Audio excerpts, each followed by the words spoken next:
Welcome to our channel. Today we how to enable breadcrumb navigation patterns in React, complete guide step by step clearly.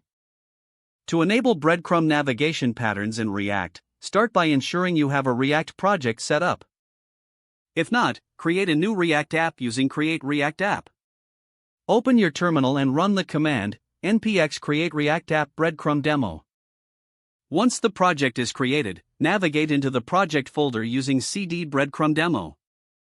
Install React Router for navigation by running npm install React Router DOM.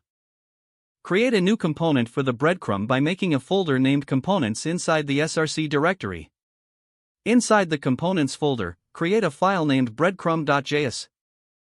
In breadcrumb.js, import React and link from React Router DOM. Define a functional component named breadcrumb. Inside the component, create an array of breadcrumb items and their paths. Next, map over the breadcrumb items and render a link for each one.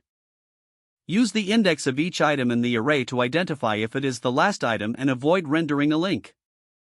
Style your breadcrumb for better visibility using CSS. Once you have your breadcrumb component ready, import it in your main app.js file.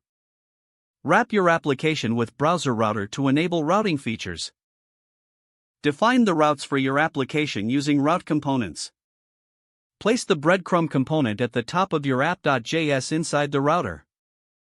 Run your application by executing npm start in the terminal. Open your browser and navigate to the specified localhost address.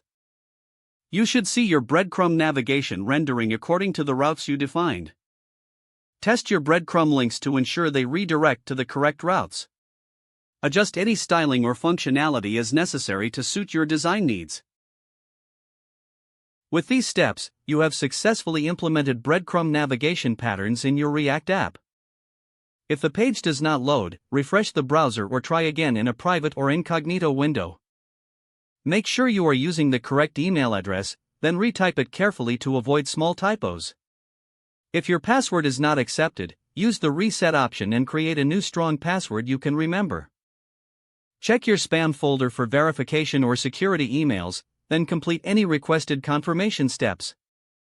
Enable two-factor authentication if available to improve account security and reduce unauthorized access risk.